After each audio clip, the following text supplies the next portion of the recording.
Welcome to The Mayor and I with me, Lindsay Khan, and Nick Buckley, MBE, in front of the Manchester Bee, which we'll be talking about later, Nick.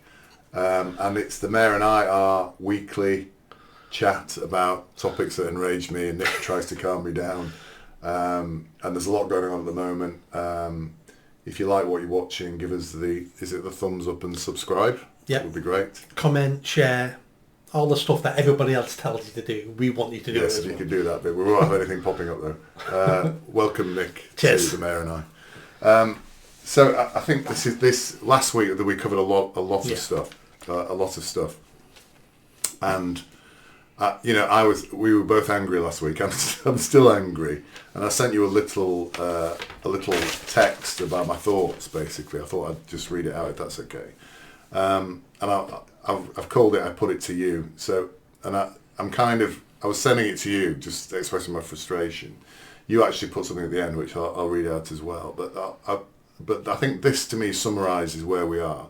So I put it to you, Nick, that we now have here a government at war with its own people.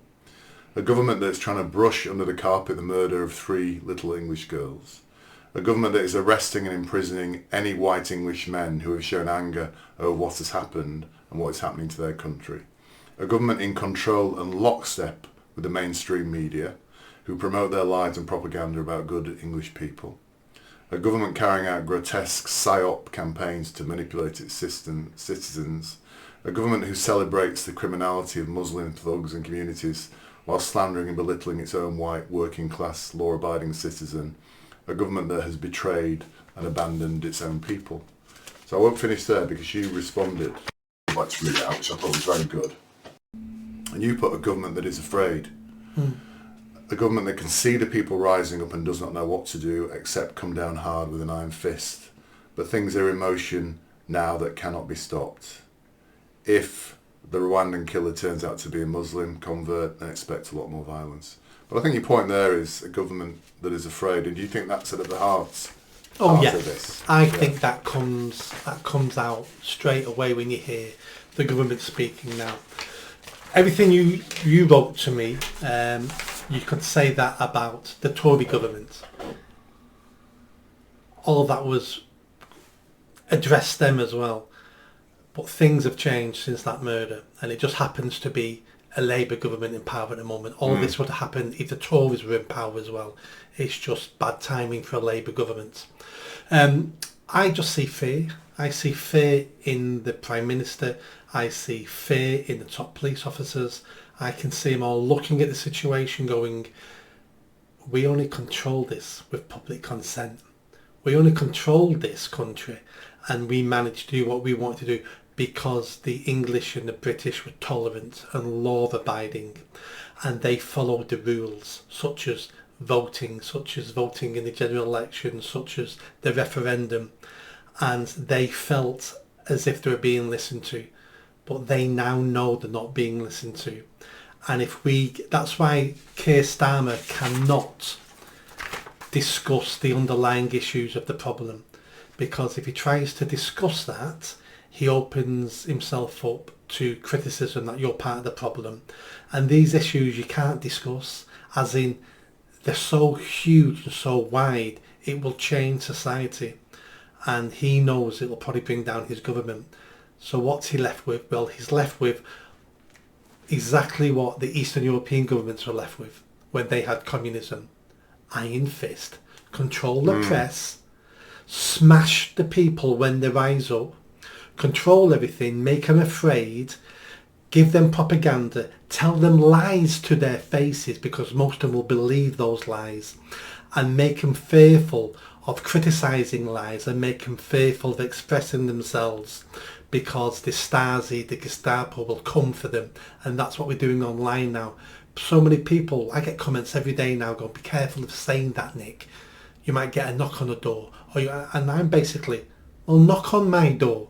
I'm not changing what I'm talking about. I'm not going to change my language. I'm going to say exactly I'm going to say exactly today what I would say 2 weeks ago. And I've always tried to be polite and thoughtful and intelligent. I'm not saying I always achieve it, but I always try to be that. I'm not changing the way I communicate online, and I'm not going to change the conversations I want to have. But that's what a failing government wants. It's their last grasp at power of trying to control the people, and it will last for a certain amount of time. But the lid is off the jar now. Change is coming, big change is coming. How long it will take, I don't know. But all I see in our government class now is fear. I think it's interesting the expression you use, the iron fist, that we're certainly seeing that now, aren't we? And I think you're right. People like you and I talking now, technically the way they're talking, the things you and I talk about, which to me are about free speech and opinion, they can get you locked up. You know, we're heading in that direction, aren't you? I mean, there's even this thing about, we're going to talk more about the media later, there's even this thing about if you retweet something, if you retweet something else somebody else has written, you're potentially at risk of being criminalised. And people are scared of that stuff, aren't they? Absolutely. The government now are threatening American citizens, not just Elon Musk, but are saying any misinformation and stuff that comes from America, we're going to apply for extraditions to get those people here, to prosecute them here. And it's like, if that doesn't terrify British people, that they're going after Elon Musk, richest man in the world, but are going to go after foreign nationals based in foreign countries for things they said while they were in a foreign country. Yeah. What chance do we have here in this country? And I know the government realised they've got no chance of doing any of that, but that was a warning to British people, saying to them, look how far we're willing to go. Look how far, if we're willing to go after Elon Musk, do you think we'll care for 1 second us destroying you in Plymouth, destroying you and your family in Newcastle, destroying you, Nick Buckley, in Manchester city centre? Do you think we'll care about you whatsoever if we're willing to take on Elon Musk? And it was an indirect threat to the people of this country. I haven't thought about it that way, but you're right, of course. But I mean, there's a big question here, isn't there? So we're assuming, aren't we, because we're British, because we believe in freedom and all that sort. We're assuming that they won't succeed in this. We're assuming the iron fist, suppression, controlling the media, all the things we've talked about, all the things in that list there, controlling the media, controlling thought, controlling, what's the expression in 1984? The thought police, basically. They've got the thought police marshalling their troops now as we speak, haven't they? And we've had all these things for a long time. Yeah. I keep saying to people, this isn't the last 4 or 5 weeks. This isn't a Labour government problem. Yeah. This has been our elite, our institutions, all our governments for at least 30 years, if not longer. Yeah. This isn't a new problem. But why is it suddenly far more visible than maybe it has been? I think it's because of that murder. That murder changed the public consciousness in this country. It just happens to be bad luck for Labour government. That they were there at the time. But as we've always said, when we've said, Labour aren't doing very well, I've always said it's basically the same government. Yes. They just shuffled a few people around. But the point I was going to make is we're sort of sitting here believing that we're right and that this is wrong and all that. But why couldn't we become Russia or China? Or I think one of our viewers commented along that lines, because we were saying this will end. But they're sort of saying, it might have been you that said it, but they're saying, well, China has been doing that for decades, centuries. Russia's been doing it for decades. Why couldn't that end up happening here? I mean, anything can happen. So I mean, I'm not saying 100% it will never happen here, but I can't see it happening here because we've got a different history. China has always been ruled by basically dictators, by emperors, by slaughtering people. China is so big, I mean, it's so many times bigger than Europe. Yeah. So let's say there's 20, 30 countries in Europe, and we've had wars for generations between each other. China is 3-4 times bigger, and is controlled with an iron fist. Once that iron fist is gone, China will implode, and they'll break up in different countries, and there'll be wars between them. That's inevitable. Hence why to rule China, you need an iron fist. Same with Iraq. When we had Saddam Hussein running Iraq, there was no civil strife in Iraq. We had Kurds, Shiites and Sunnis all living together, all not liking each other, but they were scared to cause any trouble because Saddam Hussein would kill you, your family and your village. So you all did as you were told. Once we removed Saddam Hussein and the iron fist, they all killed each other. Russia has always been ruled by an iron fist, and the Tsars. We're different here. You know, since Magna Carta, you know, we've got the mother of all parliaments. We're just a different breed of creature. And even though we've got a semi-socialist authoritarian state now for the last couple of decades, it'll come to an end. And when the history of our country and this period is written into the history books, they will mark the day those 3 girls died in Southport as a day that changed the country. That's a trigger point. That changed the country. Yeah, I think it did, didn't it? I think everybody's now thinking differently. It was the straw that brought the camel's back. Yeah. It wasn't the 22 people blown up in Manchester. It wasn't the 52 people blown up on the underground in London. It wasn't the 100,000 white girls being mass raped. It wasn't soldiers being beheaded on the streets. All that contributed to the problem and got us closer to the finish line. But the final straw was those 3 girls. That's really a really interesting point. One of the things I mentioned in here is a government carrying out a grotesque Psy-Ops campaign to manipulate its citizens, and I want to particularly talk about the news that everybody will have seen. But they've been doing that since COVID. Yeah. If not before, but COVID we started noticing it. But there was something that was very, very sinister, very, very obvious as an operation, which was the 100 riots tonight in the country, which took place last week, and it was on every single mainstream media. So it was going to be 100 far right groups, thugs, were going to be attacking various town centres, and they named all the town places where all these operations were taking place. It terrified the nation. I know loads of people who were terrified. Yeah, and it magically appeared simultaneously in every single paper. Now, there used to be a thing called journalism where people would investigate the source of something, information, but there was none of that with this, was it? It was just in there. It was on the news, BBC News. It was on all the papers, basically. Far right thugs, 100, and there was no justification of where it had come from, where the information had come from, who these far right thugs were, but it appeared overnight. And as a result of that, we had what were called the counter-protests, the anti-racists. I don't know if you saw all this. And then we saw these incredibly, typically white crowds of people, lots of purple hair, your favourite types, all carrying the same banners. All professionally produced. Professionally produced. So, I mean, clearly there was manipulation here. Clearly there was management. Clearly there was organisation behind it. I didn't realise what it was until I did a little bit more reading about this. And there is an organisation called Stand Up to Racism. Have you heard of this? So Stand Up to Racism is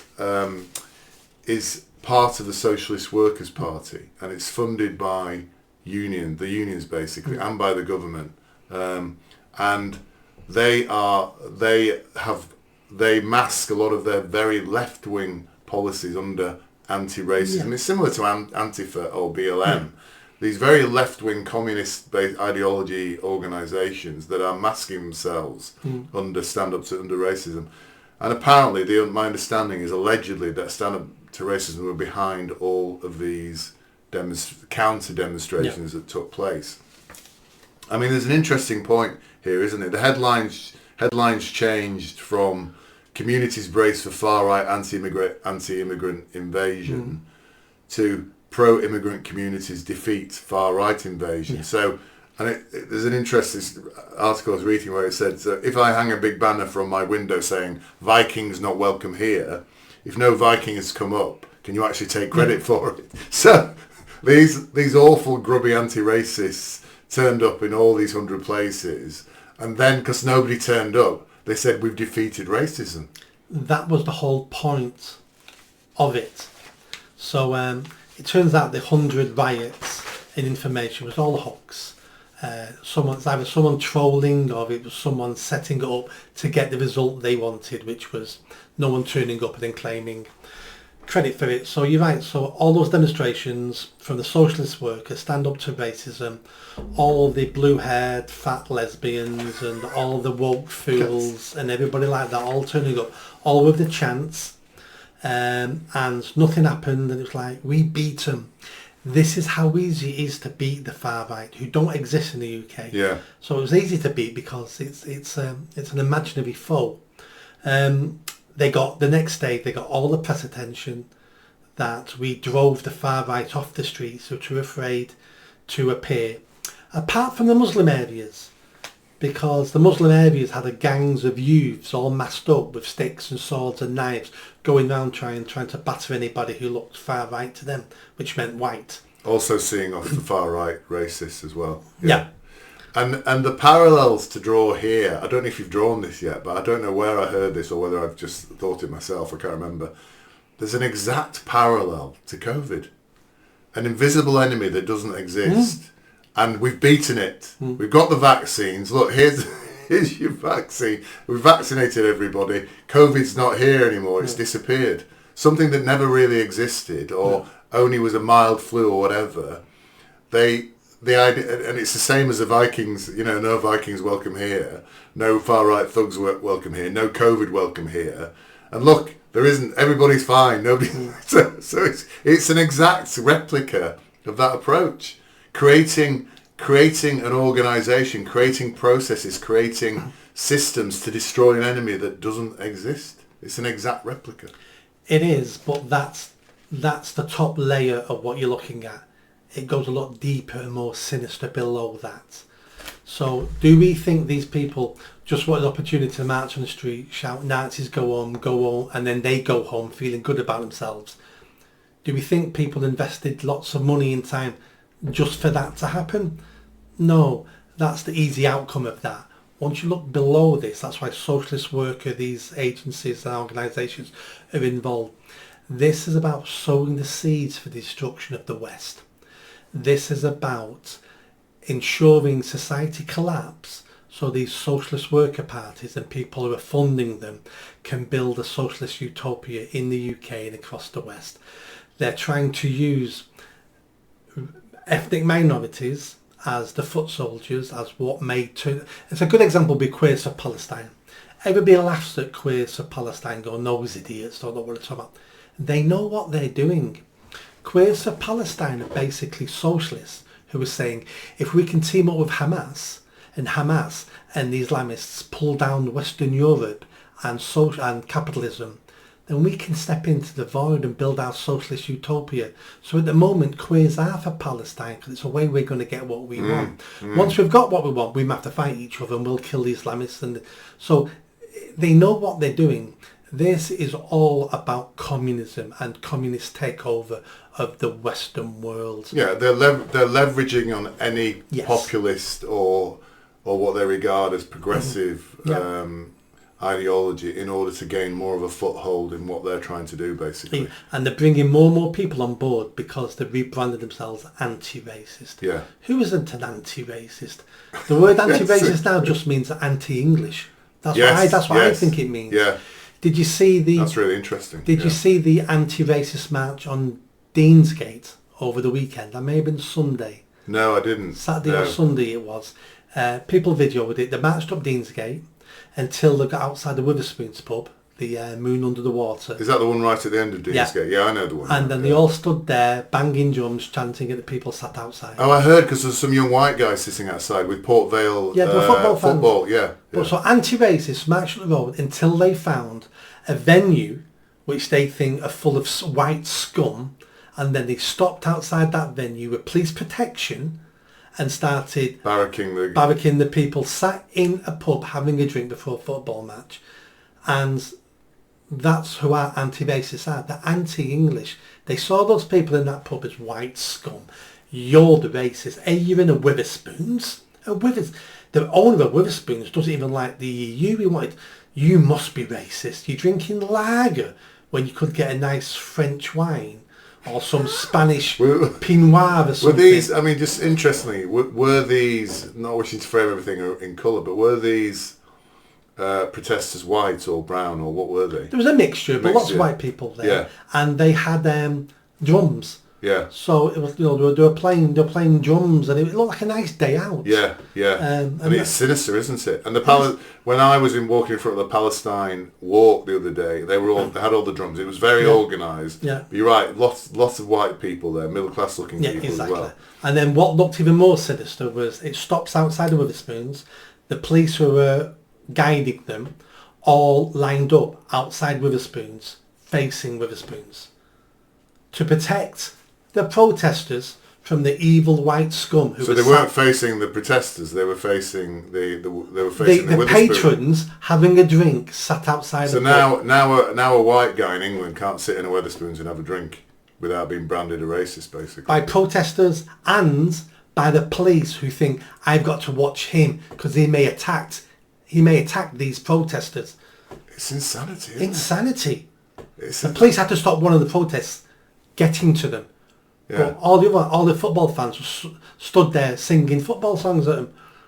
They were just football fans having a quiet drink before that group of lunatics turned up. So you believe that all these protests, whether it's pro-Palestine, stand up for race, anti-racist, are organised and marshalled by these very shadowy communist organisations, basically, who are leveraging on any particular popular cause to advance their position in terms of establishing a left-wing communist-like society in this. Yeah. And it wouldn't surprise me if some of the funding are coming from some of our enemies.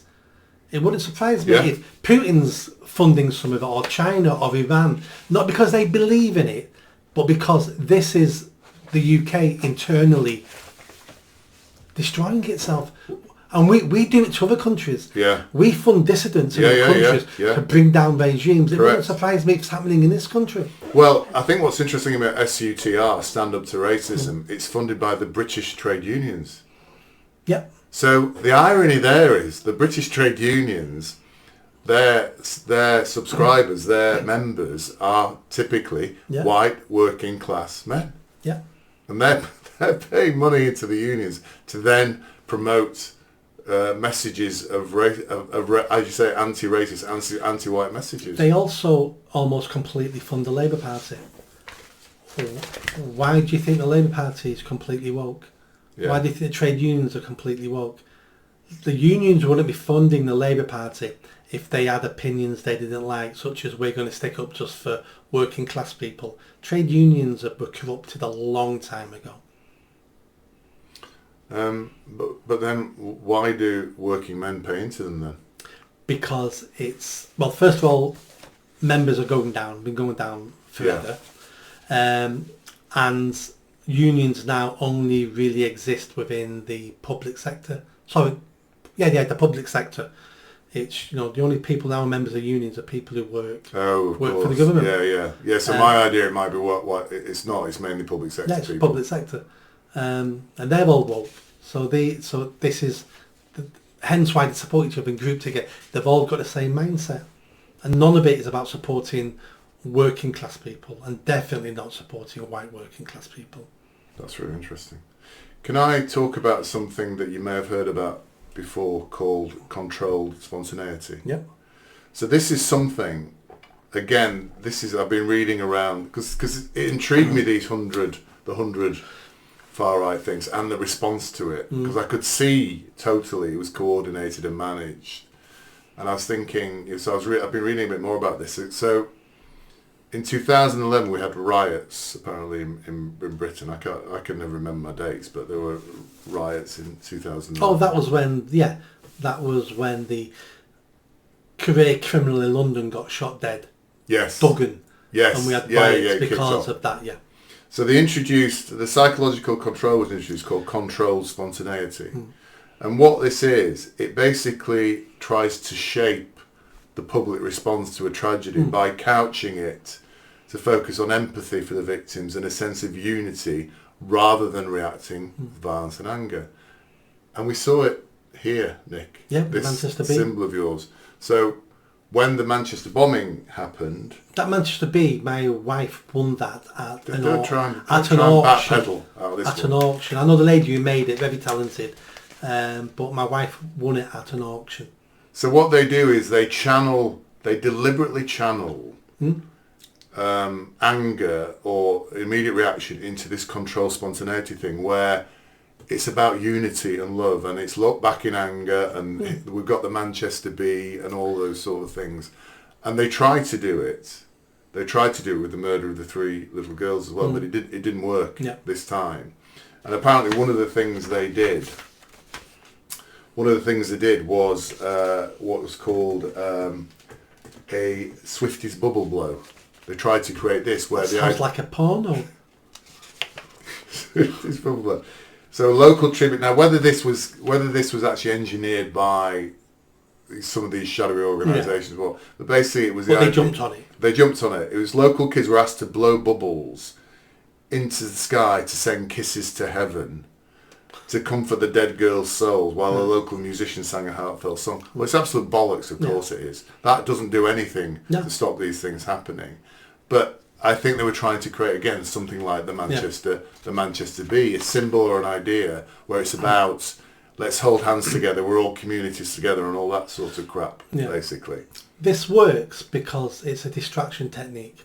You've got children, so you remember when they were toddlers, and you knew they were going to cry or they wanted something, and you look at them going, they're going to start crying now, and then you go, oh, what's that? Have you? And suddenly distract them, and then they forget they were going to cry, and it's a little bit like that. So the government knows there's going to be a reaction, and the government knows that people want to do something. There's been a tragedy, we want to do something, so we can either go out and riot and cause violence and beat people up or find people we think did it and kill them, or we can stand at our front doors at 7 o'clock and bang a pan. That achieves nothing, but then when we go back in the house, we feel like, well, we've done something there. We've made our feelings known. We were part of a mass movement that did that, so that helps with my wanting to belong to a tribe and tribal loyalties. It sent a signal to the world that, in that particular case, the NHS is great. But it's again with the Manchester Bee. We had half my friends at it. Would come out and say, oh, I've got a bee now. It's like, well, what do you get that for? Oh, well, I want, because of the Manchester bombing, right? Can you explain how that tattoo is going to stop the next Islamic nutcase killing someone?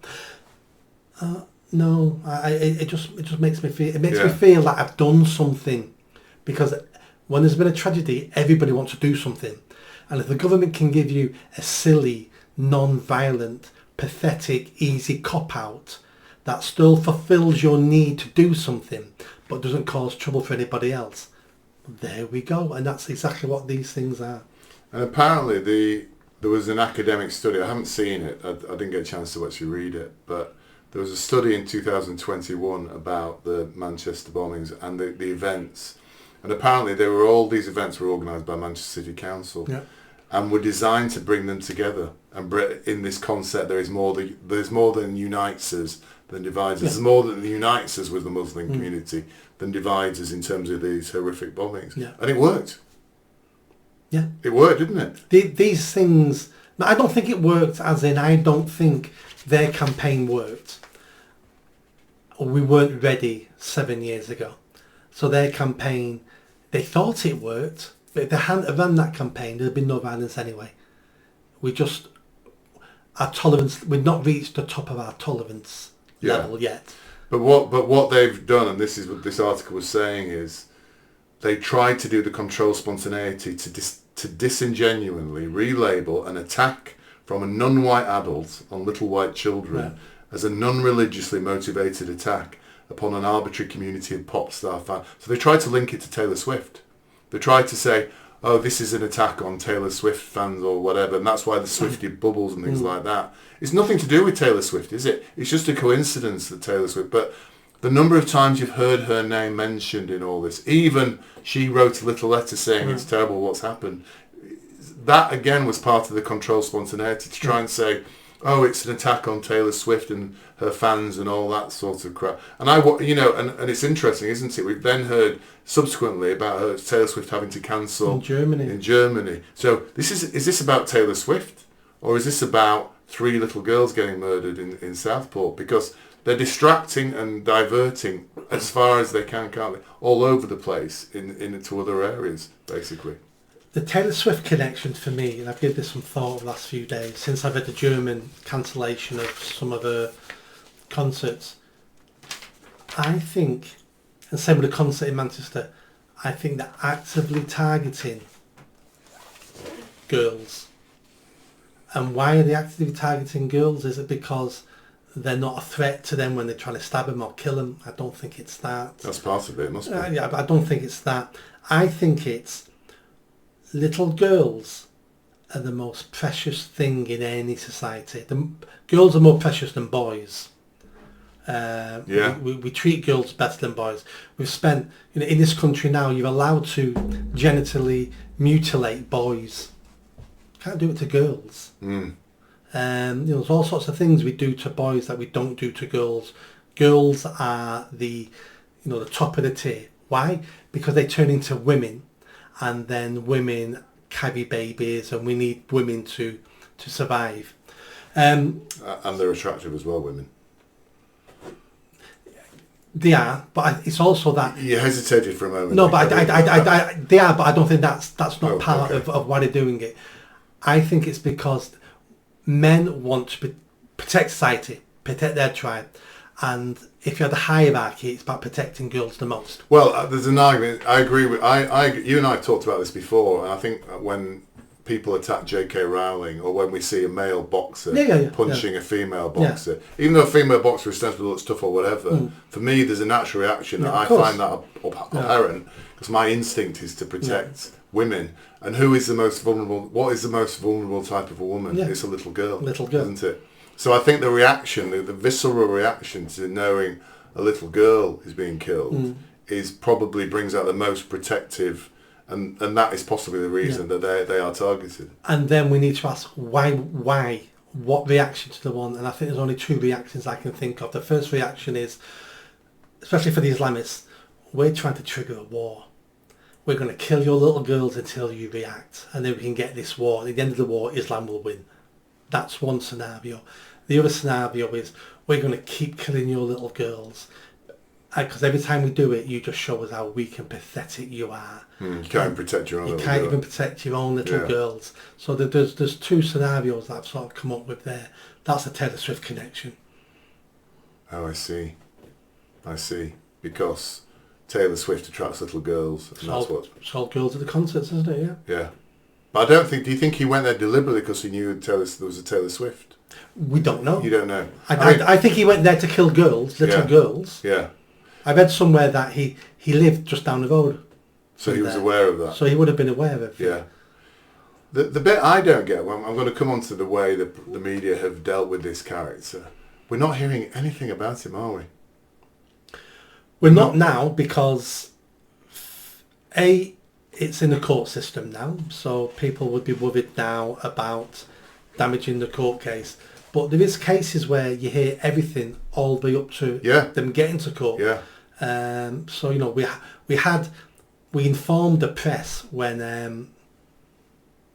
that singer, Johnny Depp. No, the English singer from the 50s and 60s. He's still singing now. Cliff Richard. Cliff Richard, when he was being arrested. You can't, hang on a minute, Nick. You can't forget Cliff Richard's name. I did.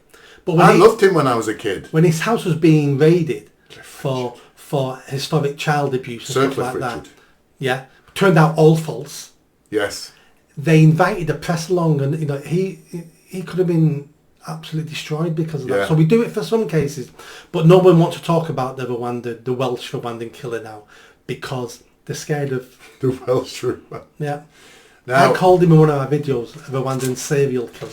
Now, one thing we haven't heard about this, and this is, I'll now probably end up in jail because of what I'm going to say. One thing we've not heard about this character is his religious ideologies or whatever that might be. Now, we keep hearing, don't we? And again, this is this very clunky, clumsy media attempt to manipulate us, and people can see through you, stupid media. So they say, oh yeah, he's from Rwanda, which is 98% Christian, and his parents are Christian. But nobody's ever said, by the way, he's a Christian. Nobody's ever said that. There's rumours online that he's converted to Islam. They're only rumours. People. Thank God you said that, because if the police are watching, there's your man there. People could make this crap up. We don't know. Yes. But so I've seen this. The longer this goes on, without them this information out, the more it looks like he put. Yes. Because if he wasn't a Muslim and hadn't converted, why haven't the police come out by now saying he's not a Muslim? He's not a Muslim. He hasn't. That would be the end of that connection. Why don't they come out and say he's not a Muslim? He's never been to a mosque. He's not been radicalised by any Islamic cleric or whatever. He's a Christian. He's always been a Christian. Here's a piece of paper saying I am a Christian by Axel Rwanda, or whatever his name is. You know, but we've, you know, some of our viewers have actually commented on this and said that they have heard through sources that, and those sources include people from the local mosque, that he was active in that area. Now this is all alleged. But again, his religion for me isn't an issue. I agree. We've discussed this before. It's not an issue if it turns out to be Muslim. Yes, more people will be angry and there may be more violence against Muslims because of it. But if it turns out he's a dedicated Christian, he was going to go to preschool next year, well, it's still the same problem. It's unfettered migration, letting anybody into the country, not having them integrate and assimilate, and just having far too many of them. That's the problem. Yeah, I think we said that in a previous episode. What we said is the issue here is uncontrolled immigration. 10 million people in the past decade coming into the country, and those people not having the time to assimilate in their own communities. However, what I did say is the biggest problem within that uncontrolled migration is the Muslim problem and the ideology of Islam. And that's because they're organised around something. So they're an organised problem. Yes. As opposed to the Romanian yesterday who stabs 8 times that girl in London. Oh, was he Romanian? Romanian. It's all been announced now. Homeless Romanian. Yeah. Got her in a headlock, stabbed her 8 times. She's okay though, I heard. Yes, but again, another little girl. Again, another little girl, and a white man. Yeah, not English, but a white man. But an immigrant. Yeah. Nothing to do with colour of the skin. Which kind of justifies your point, doesn't it? It's not about the Islam thing. No. The Islam thing's a big part of it, but it's about uncontrolled immigration. And it's not. And when I talk about uncontrolled immigration, I don't mean the boats, by the way. I mean all of it. All immigration. What is called legal immigration. Yes. So it's kind of all immigration.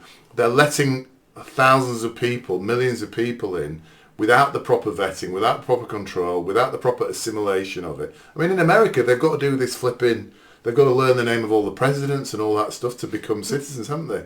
But here, what do? It's sign a bit of paper, you're welcome. Yeah. And Labour's going to let another load in that they've already had through the process. So the Romanian thing kind of proves the point, doesn't it? Rather, because I'm sure the media and the government will be saying, and SUTR will be saying, oh, serves you right, it was a white man. But that's not the point, is it? No. It is an immigrant, again. And that's why we need to have this conversation about immigration, regardless of colour. Because if we're just concentrating on Islam, then we get shot down by saying you're Islamophobic, you're against brown people, you're a racist. Well, I'm not really a racist because I've said before, I don't want French perverts in this country. Yes, you haven't said that. And I don't want Romanians stabbing girls in this country. Yeah. I don't want any of these people in my country. I don't want any of them here. Yeah. Nothing to do with the colour of your skin. Yeah. It just turns out more immigrants will be black or brown compared to white people. Yeah. Well, that's a given. I'll take that on board. Yeah. But I don't want the white ones as well as the black and brown ones. I don't want any of them. Yeah, I didn't know that guy was Romanian. That's really interesting. Well, what happened when it got... Well, first of all, it said that he's been arrested. And then there was rumours that he's Eastern European. And straight away all over social media, on one of my posts, there was a warning on one of my posts. We do not know if this is fact yet. Be careful about spreading misinformation. Say that again. So you posted what? I retweeted something. I reposted something saying that I'm hearing the guy who's been arrested is Eastern European. Yeah. And then there was a warning on my... It didn't get taken down, but there was a warning on my... Was this on Twitter? Yeah. All right, okay. on my tweet then saying... So this is an official warning from Twitter? Yeah. All right. It wasn't some bloke? Just... No, I'd call it a notification. Yeah. Saying, this hasn't been confirmed yet. Misinformation can be dangerous because look what happened last time. And then I had so many people commenting on my post saying, Nick, don't say things like that because we don't know who he is yet. You could get into trouble. This could be classed as hate. You might cause a riot by saying this. Who's saying that to you? Loads of people. Why? Because Keir Starmer now has threatened everybody with jail. But were they saying that in a kind of pompous way? Or No, as in they're worried about warning you? me. Oh, they're worried about warning me. But he scared everybody. So now people are going, oh, Nick, don't say those things. You could get yourself in trouble. Police could beat you up. So the next morning, it turns out it's all true. Yeah. So this could be heading, Nick, because you're far more vocal than I am about these things. I ask the questions. You tend to be far more candid and avert in your statements. This could be heading now for you to being arrested. For some of the things, not this conversation now. Possibly. Some of the things you're saying. Because if you're not going to change your tone and your approach, which I fully applaud, by the way, then some of the things you've said in the past, which you will say again now, potentially, could lead to danger. It could. It possibly could. And how would you feel about that if a copper turned? Because I was thinking that the other day. I was thinking... Because the last episode I got annoyed about, and I said some stuff about the Muslims or whatever. And I was thinking, the coppers could turn up now, couldn't they? And actually say, you've been saying these hateful things on social media. 900 people have been arrested because of the riots. Half of them were arrested because of social media posts. Oh, really? Take that on board. Saying what? I don't know. Just different things, but out of the 900 people arrested, half of them were arrested for social media. Yeah, because I said last time when we were talking about violence, and I said maybe violence sometimes is the answer. Remember? Now, is that an incitement to riot? Only a court can decide with 12 people of your peers. Yeah, but if one of our gentle viewers is watching this and sees me saying violence might be the answer for us going forward to overthrow this grotty, horrible government, they could then report me to the... I'm not trying to give you ideas, by the way. Report me to the police and say this guy's inciting violence. Yeah. He's inciting riots. Yeah. And then the police could look at it and they could arbitrarily say, yes, he is. We'll track him down. Yeah, and arrest you. We'll go around to Nick's house first because we know where he lives. Beat him up until he tells us where Lindsay lives, and then we'll go and get him as well. Yeah. That's shocking. It is shocking. We'll move on because I think, again, we talked about this Rwandan kid. I can never remember his name. He's called Axel something, isn't he? And there's a post, a tweet, and he says, he said, you don't hate the media enough. See how they describe the 17-year-old immigrant who wasn't technically an immigrant, who murdered British children versus how they describe a 15-year-old boy who attended, a 15-year-old English boy who attended a protest. So for Axel Rwanda, the killer, the murderer, it says, boy, 17, accused of murdering we know he's murdered them. It's not an accusation, is it? Accused of murdering 3 girls at Taylor Swift themed dance. Again, they get this Taylor Swift thing in. Class in Southport. Is a quiet choir boy who was unwilling to leave the house and speak with his family. Oh, I mean, there's a tear rolling down your cheek, Nick, when you hear that description. The last bit's offensive. He was a 17-year-old boy. That's correct. But to say he was accused, yes, because he has been accused. He's not been found guilty yet. Yeah, so but we know it, don't we? Yeah, but they can't prejudice a case. So they should say accused and highly likely of. Well, they can't say that either. So that's technically correct. And right, it's the last bit. Quiet choir boy who was afraid to leave the house. That's creating a narrative. Yeah. Because what that makes you think then is, so what did we do as a society to turn this lovely quiet choir boy into this killer? It must be our innate racism. Yes. So even though we killed 3 little white girls, really, it's our fault for being racist. Yes. And if we'd not been racist, we just need to stop being racist because we're damaging that's that narrative. Yeah, it's grotesque. And then the Humberside police then released So I think that one there we saw was in the Daily Mail or something. Humberside Police. So this thing says boy 17, quiet boy. Technically, he's a boy at 17. A 15-year-old man has been arrested on suspicion. No such thing as a 15-year-old man. No, there isn't. It's a kid, isn't it? A 15-year-old kid, a boy, a child. So I think this was just a kid standing watching. No. Has been arrested on suspicion of violent disorder following a demonstration. He remains in custody this time while officers carry out lines of inquiry. A 15-year-old kid in custody. In custody still. Because I know you work with young men, don't you? You worked with young men when you were running a charity.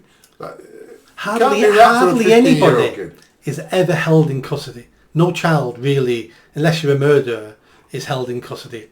We have people accused of rape. We have people who are arrested for gang rape. We have those two lads from Rochdale who attacked those police officers at Manchester Airport. They were bailed. Everyone's bailed because we have no prison places. But at the moment, this is, again, Keir Starmer, heavy fist saying to people, we're going to smash you all.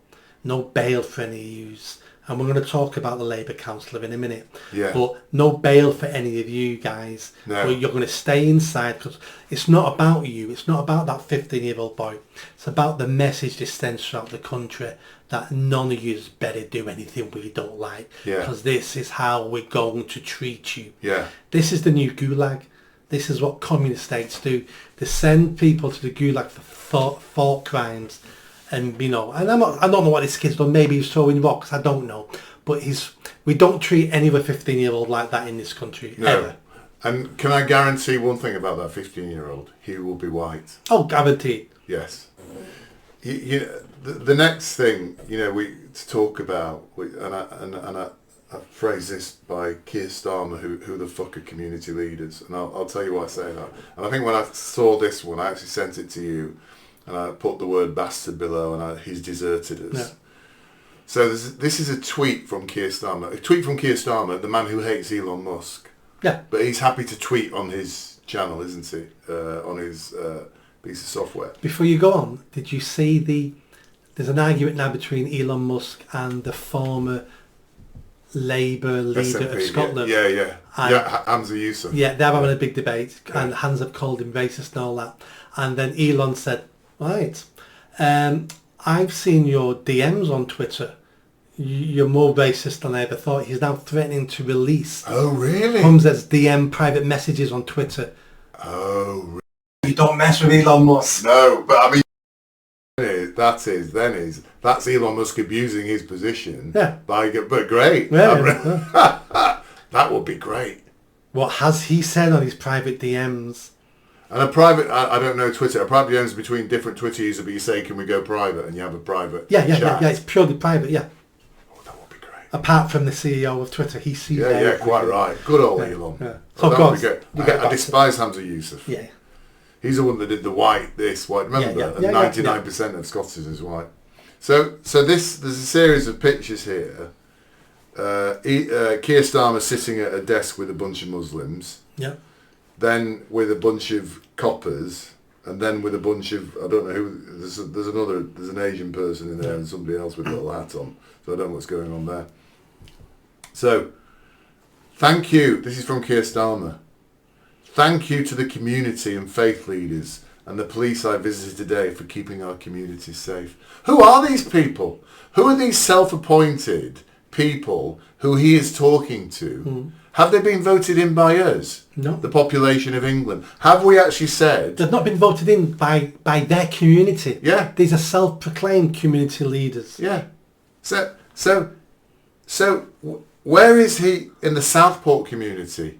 Where is he in the Manchester community saying to the young mothers with young children, I'll keep your kids safe? What about those communities? He's sitting with a bunch of Muslims, a bunch of coppers and a bunch of blokes with funny hats saying thank you for keeping our communities safe. What the frick does that even mean? It means absolutely nothing. He should be sat with all the local councillors from those areas. Yes, correct. Who may be Muslims, yeah. but at least they're elected. He should be sat with them going, thank you for working with me. You need to do. They can then talk to religious leaders and talk to mosques. Yeah. But at least there's a sign of democracy there. Yeah. That these people have been elected by their communities and now they represent their community, could have been elected. These religious leaders and any other so-called community leaders are not leaders.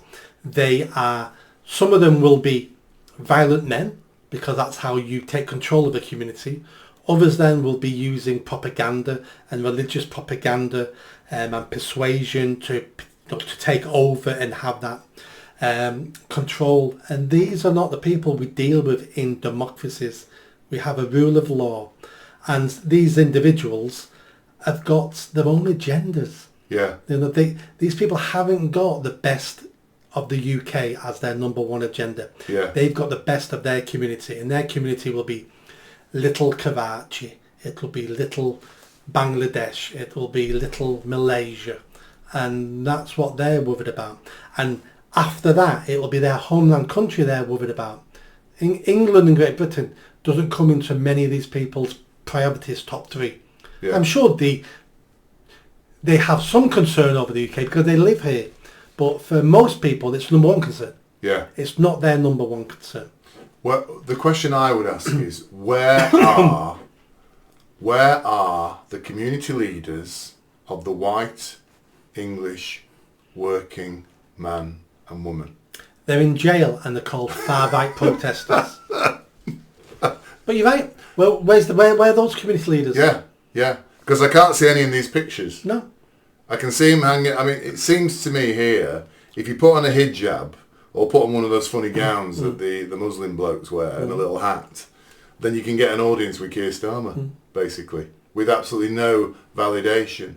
And we do have, you know, it's interesting. I'll tell you where the community leaders are of the invisible white English class, English working and low middle class. You know, those are people like Tommy Robinson, like Peter Thorpe on Twitter. These people who have millions of followers, who have to try and speak on behalf of these people. They're never invited to sit with Keir Starmer. When was Tommy Robinson last invited to sit with Keir Starmer and express, you know, 100,000 people at that march, was it 2 weeks ago, 3 weeks ago probably now, in London, led by Tommy Robinson. Yeah. Why isn't he regarded as a community leader? He's persona non grata. He doesn't get invited on the BBC, he doesn't get invited on any mainstream TV, any mainstream press, any mainstream radio. Lots of people who we like on social media are too afraid to have Tommy Robinson on their channel. He's persona non grata, and he's perceived as the enemy because he's white working class. And like I say, he's got a bad background as well. So Tommy Robinson always isn't the best case. No, but what I'm saying is, Starmer propagates this idea of the right-wing thugs, blah blah blah, and they're carrying out allegedly violence, aren't they, on the streets, along with the Muslims. Yeah. So when the Muslims kick off in air holes, they talk to the community leaders about how we calm things down. If he's the community leader of the right-wing thugs, why not get him in for a chat as well? Oh, that's easy to answer. Labour have completely now officially abandoned the white working class. They don't want to represent them. They don't want their vote. They've now realised that they've lost a lot of them anyway over decades, and the Muslim vote and the ethnic minority vote is more important for Labour than the white working class vote, because they know Reform UK are going to be eaten into that white working class vote, and they lost some Muslim support because of Free Palestine, and now they're making up for it. They've probably got pie charts out working out. We've got the university people who are graduates, we've got the white liberals, we've got half the Muslim vote at the moment. We need to get that back up to 90. We've got the other immigrant votes because we're going to tell them that if you don't vote for us, you're going to get Nazis running this country. And we reckon we're going to win the next election on this. White working class have a problem. So let's do nothing for them and let Reform have them. That's what we're going to concentrate on. They've been doing that slowly over decades, but Keir Starmer seems to have drawn the line now and went, we're not even going to pretend we want you anymore now. And I think he's lost so many white working class votes now. Oh, you think he's dropped the charade now? Yes, He's actually just said, the shit, we don't need them. Yeah. So we'll just focus on the people we do need. Yeah. I want to finish this episode with two statements I read at the beginning of it, and just ask you what you think about the two statements.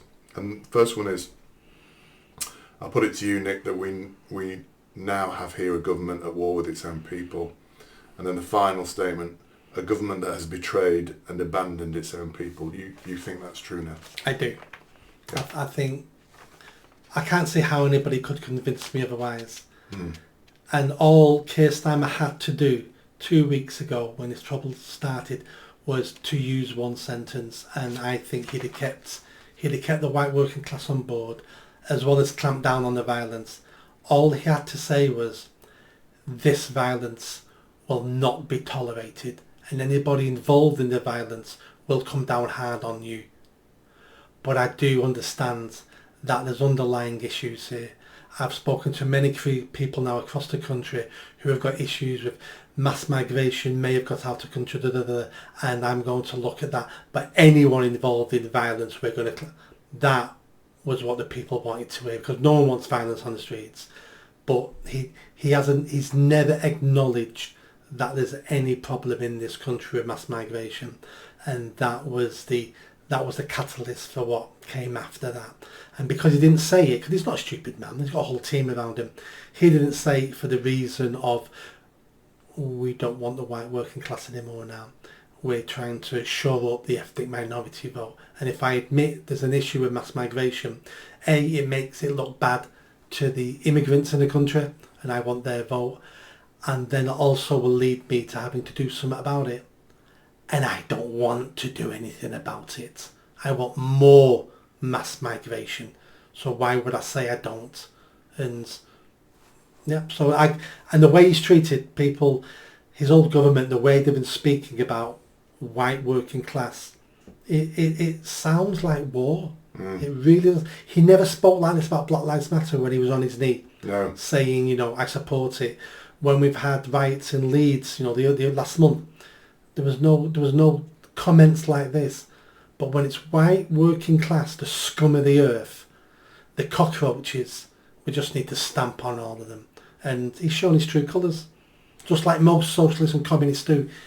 Socialists don't like the working class. They just hate rich people and want to use the working class to punish rich people. Well, if it is war, I know whose side I'm on anyway. Nick Buckley, MB, thank you very much. Thank you. Did you enjoy that video? I think you did. Come on now, hit that bell, subscribe, comment. Let's build this channel. I need more followers, I need more subscribers. Be part of the journey. See you soon.